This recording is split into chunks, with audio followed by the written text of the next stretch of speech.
Yusha Evans is a former Christian youth pastor who, as a youth pastor, you would expect him to know about Christianity, to know about the doctrine of the Trinity, to know about what Christianity teaches on the deity of Christ and the incarnation.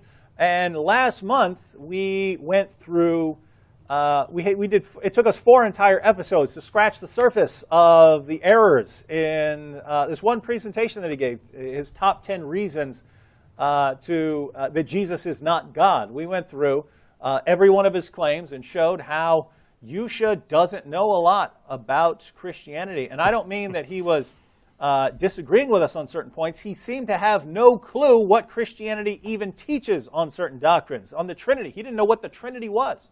He didn't know what he knew that it has something to do with threeness and oneness, but beyond that, he did not know what the doctrine of the Trinity is. And this is a guy who's representing himself as some kind of expert in Christianity because he was a youth pastor.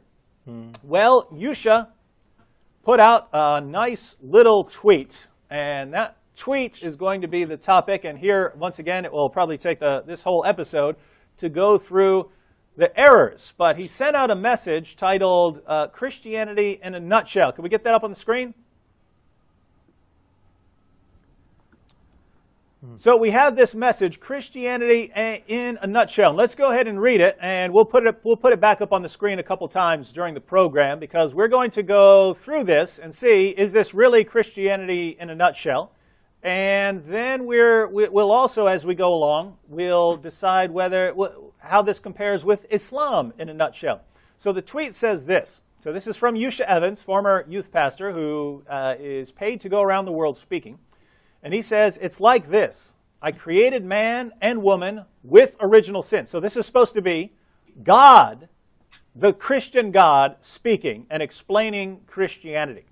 So the Christian God says this. This is the message of Christianity according to Yusha Evans. It's like this. I created man and woman with original sin. So according to Yusha, we believe that God created human beings with original sin.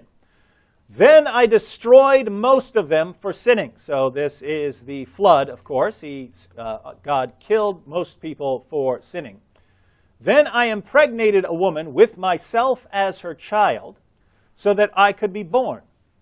Later, I will kill myself as a sacrifice to myself to save all of you from the sin I gave you in the first place. And you can see 40 retweets, 36 favorites. Lots of Muslims like this message by Yusha Evans, Christianity in a nutshell. All right. So, what's wrong with this tweet? Anthony, we still have you? Yes, I'm here. Is this what you believe as a Christian? Gosh, I looked at this quote over and over again, and I had trouble finding much to agree with at all. And I hardly know where to start, but maybe... but before we go into specifics, do you know any Christian who believes this, who would take this statement as what Christianity teaches? Well, no Orthodox Christian. Maybe you'll find some Manichaeans or something along those lines, but not any Christians. CL, is this the Christianity you believe in? No. And first of all, doesn't this seem very blasphemous and disrespectful to God, to Allah? Since Allah and the Christian God are supposed to be the same God, right? Yeah, he's mocking our message by putting these words supposedly in God's mouth. Wow, this is earlier at the beginning of the show, I pointed out that if you want to continue believing in Islam, you want Islam to compare well against Christianity, to look good by comparison, you have to do some misrepresenting. And there are only 2 possibilities here. We'll come back to this several times during this program. There are only 2 possibilities. If you are this off when you talk about Christianity, either you are completely ignorant of what Christianity teaches, you really have no clue, or you are deliberately deceptive. Brother Anthony, on this issue of original sin, could you explain what original sin is for us? Okay, well, original sin is the recognition that when God created man, he entered into a covenant with him. That is, Adam God condescended and entered into a relationship with him that had certain terms and conditions. And in this covenantal arrangement, God promised certain things to Adam, and he also threatened certain things if Adam, didn't live up to the terms of this arrangement. And by the way, just because the word covenant's not used there doesn't mean that we don't have here a bona fide covenant. All the elements for a covenant are there. And Hosea 6, verse 7 explicitly says that God made a covenant with Adam. So just like we see in other ancient Near Eastern covenants, so here, God has these stipulations, these conditions, and again, as in these other covenants, when God enters into this covenant with him, he's entering into it with him, but not only for him, but for his posterity. So that Adam is here acting as a representative. That is, he's not just the biological root or progenitor of the human race, but he's actually the federal head or representative like we might have in politics, where we elect people to represent us, and then their actions have repercussions for us, right? If our country goes to war, that has repercussions for us. So accordingly, God created Adam, and he entered into this covenant with him, and when Adam sinned, that had consequences for all of us. And for the life of me, I don't know how a Muslim can ridicule this, because I think they have the same thing in Islam. I won't go there just yet, but when Adam sinned, his actions had an effect on the rest of mankind. But it's important to say that when God made Adam, he made him upright. He put him in the best of conditions. He put him in a garden paradise. And he blessed him and told him to be fruitful. So when Yusha Evans says that God created man with original sin, that's a bold-faced lie. He doesn't get that from Genesis. He doesn't get that from any other passage all the way through to the last verse in the book of Revelation. So just the entire basis of his tweet here of what Christianity in a nutshell is, the doctrine of original sin is not, has never been, never will be, that God created man with sin, gave man sin. Mm-hmm. Right. In fact, first of all, it stands to reason when it says that God created man in his own image, that he's not creating man sinful. The very presupposition of the verse is that man is being created righteous and holy. Furthermore, the verse concludes in 131, it says that God beheld all that he had made and said, "Behold, it is very good." So God created him righteous. Ecclesiastes 7:29 says that God made man upright, but man sought out many devices. So it wasn't something created into man or anything like that. Man was created perfect, not in the sense that he couldn't willfully choose to sin. That, part of the perfection in which God created man was that he had a will, but he didn't create that will inclined towards evil or as actually evil. He was created good, and he gave man a choice. Mm-hmm. So, and I'm trying to think of how he could. I'm trying to think the best of Yusha, but again, if the only alternatives are ignorance and deception, I would think that ignorance is the better of the two, right? You'd rather be ignorant of something than a deliberate deceiver, right? Well, for someone who's called a sheikh. Yeah, he's Sheikh Yusha now. It's this is wild stuff. These are the people who become scholarly authorities in Islam, but I'm trying to figure out how he could be this ignorant about the doctrine of the original sin, because it's not complicated. Anthony just explained it, and I mean he said it in a nutshell, as Yusha would point out. He explained it for a couple of minutes, but the main idea you can explain in a few seconds. And it seems that Yusha hears original sin and knows it has something to do with Adam, and then concludes, well, this is God making Adam with sin. And I mean, this is theology. This isn't even the 101 level. This is before. This is like the kindergarten level of Christian doctrine, of what original sin. There is an original sin. There's the first sin, and then it's the relationship of that sin to the rest of us, that it is connected to the rest of us. It affects all of us, right? I mean, and that, as Anthony pointed out, and as we'll show on this program, Islam teaches that version of original sin. Islam teaches that Adam's sin affected all of us. Just to give people an idea here, just before we even dig down into how it really affected people according to Islam, on a simple level, where's Adam created according to Islam? He was created in Jannah. He's created in Jannah. So why was he put here on earth? I've asked Muslims that numerous times. The answer I get is, well, after he sinned and he was kicked out and sent down to heaven, that's the majority view, that he was sent down to earth. There are some scholars who actually said that he was on earth originally, the paradise was on earth. But they say that he was put out because Allah planned already to put him onto the world and out of the Jannah. It had nothing to do with him sinning. I would have to go with the majority view, and let me go ahead and read a Quran passage here, because again, this is the simple response to that. Chapter 2 of the Quran, verses 35 to 38. Chapter 2, verses 35 to 38. And we said, this is Allah speaking, and we said, O Adam, dwell you and your wife in the garden, and eat from it a plenteous food, wherever you wish, and do not approach this tree, for then you will be of the unjust. But Satan made them both fall from it, and caused them to depart from that state in which they were. And we said, get forth, some of you being the enemies of others. And there is for you in the earth, an abode and a provision for a time. Then Adam received some words from his Lord, so he turned to him mercifully. Surely he is oft returning to mercy and merciful. We said, go forth from this state, all. So surely there will come to you a guidance from me. Then whoever follows my guidance, no fear shall come upon them, nor shall they grieve. Here's where you are, Adam. You're living in this state of bliss, but you sinned because you were deceived by Satan, and now I'm kicking you out, and you're going to live in the world. Yes, one preceded and one action followed directly. Where are we born, CL? We were born on Earth. Where are babies born? On planet Earth. So, Adam sinned, and his punishment was to live here on the earth. Yes. And this is where babies who are born in original innocence are born, right? Yeah. According to Yusha Evans.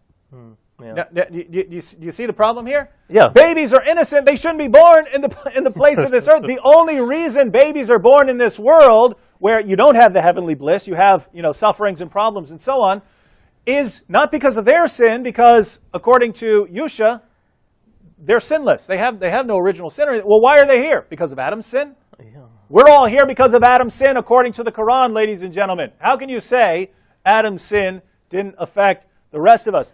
Anthony, I really want to show that there is a religion out there that actually does teach that human beings have original sin in the sense that Yusha says, where God created them to sin. I want to show that. I want to show there is a religion to teach that. Want to know if you had anything else on the point of original sin to share before I go into that. Yeah, just to highlight one thing. Notice that he's complaining because according to him, he thinks that we say that God is punishing people for the sin of Adam. So Adam's sin is imputed to them, and he doesn't like that concept. But notice that on his view, people are being punished for a sin that's not imputed to them. So in other words, as you said, babies are born innocent, and they're being punished then for a sin that they're innocent for. We're saying that we suffer the consequences of Adam's sin, that there's a relationship there between us and Adam that justifies us being held accountable, namely because he's our federal head and representative by virtue of the covenant God made. But there is no covenant there in Islam. Men and women are simply righteous, and yet Allah is punishing them then for being righteous? I mean, I don't see how that is something better than the misrepresentation that he's laid at our doorstep. Mm-hmm. And you're absolutely correct. I mean, those of you out there, just think about what Anthony just said. Babies are born, and they don't always have good, comfortable lives. Some of them are born with diseases. Some of them don't survive. Some of them die before they're even born. Why? Because they're born in this world where there is suffering. We're not in a heavenly bliss now. According to Islam, why are those babies suffering? Because of Adam. But wait a minute, I thought Adam's sin I thought this didn't go to the babies, right? I thought they're born in innocence. They haven't sinned yet, right? So why are they're suffering because of Adam's sin? Do you see how if you really don't think about this stuff, you end up blurting out things like Yusha Evans says, and then you're actually mocking your own religion and you don't know it because you haven't studied it and you haven't thought about it? Well, I was going to say your point. They're born into a world that's imperfect and sinful, right? How did that happen? Surah 30 and 41 says, because of the sins of men, al-fasad, corruption, sin, has entered into the world. Yep. And there's a commentary I saw online about that particular verse over on MuslimMatters.org. And a female scholar, she said that the effects of sin, evil upon the land and sea, Allah Ta'ala says al-fasad has become apparent. Al-fasad means an imbalance, and its opposite is islah, reformation. Fasad is when something decays, spoils. It is not as it should be. There are two types of al-fasad: tangible evil such as famine, drought, wars, intangible evil as in doing shirk and other sins. So how does Yusha get out of this predicament?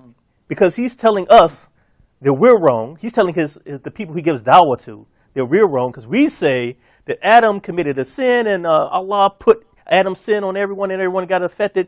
Come over to Islam where you're born sinless. You don't have all this original sin jive. How does he get out of this predicament?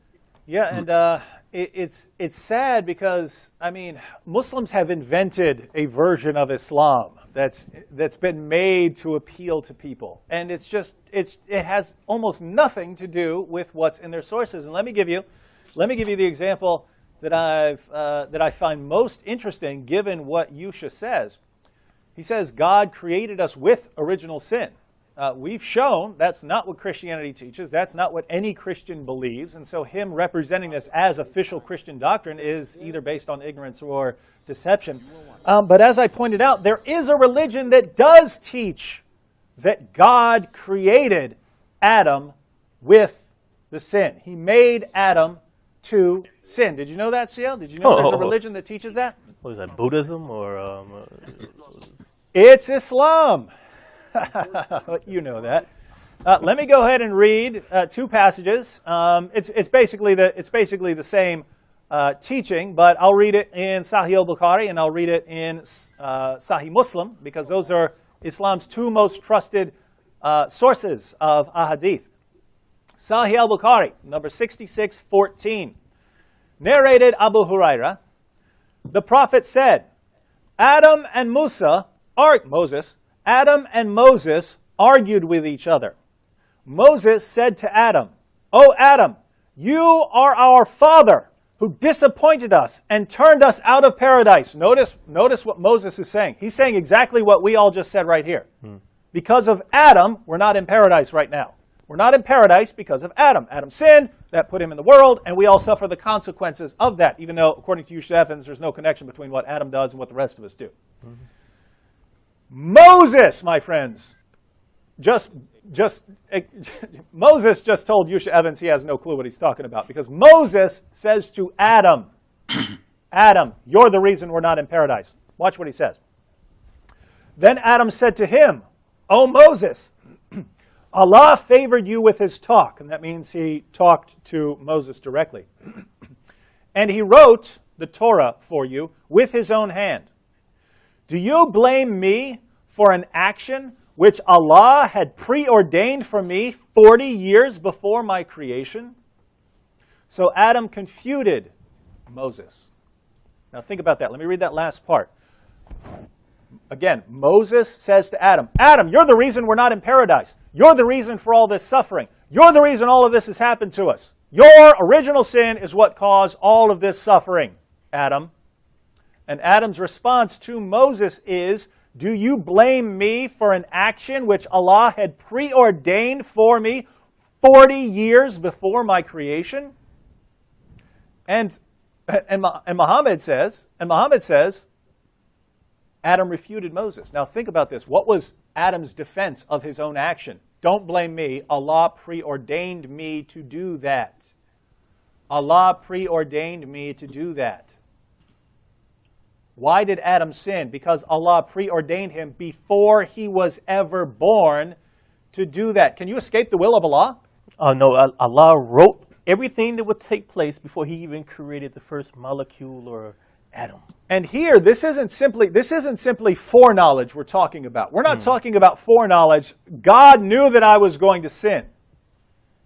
Adam says, Allah preordained me to sin. Why are you blaming me? In other words, he's saying, take the blame off me. If you don't like the sin, blame Allah. He said I was going to do this. He ordained that I was going to do this 40 years before I was born. I wasn't even born yet. Allah had already declared that I'm going to do this. Again, he can't just be saying Allah knew that I was going to do it, because he's using this to absolve himself of blame. He's saying, quit blaming me. It's not my fault. So what is Adam doing? According to Muhammad, he's putting the blame on Allah for making him to be a sinner. That's what Islam teaches. But wait a minute. Isn't that what Yusha Evans mocked Christianity for teaching? Well, maybe the first part of his quote where he put words into God's mouth with his God, maybe it was true. Maybe he was really just saying what he believes Allah actually did. Absolutely. Well, we have to take a break. Let me go ahead and read the other version, just so people don't think that this happened to be a bad translation of Sahih al-Bukhari for some reason. Sahih Muslim, and there are several versions of it in Sahih Muslim. I'll read Sahih Muslim number 6410. Abu Huraira reported Allah's messenger as saying, there was an argument between Adam and Moses, and Adam got the better of Moses. Notice, who wins the argument? Adam got the better of him. Moses said to him, you are the same Adam who misled people and caused them to get out of paradise. This is Moses talking to Adam. Moses, you misled people. You caused us to get out of paradise. Adam said, you are the same Moses whom Allah endowed with knowledge of everything and selected him amongst the people as his messenger. Moses said, yes. Adam then said again, even then you blame me for an affair which had been ordained for me before I was created. Moses, you're so knowledgeable, and yet you're blaming me for something that was ordained before I was even created? Is there a religion that teaches that God created people to sin, CL? Well, I guess it's Islam. Undoubtedly. And Yusha mocks Christianity for teaching something that Christianity has never taught, and even worse, it's something that Islam does teach, but Yusha doesn't know enough about Christianity to know that's not what we teach, and doesn't know enough about Islam to know that's what Islam does teach. Welcome to the wild and wonderful world of Islamic apologetics.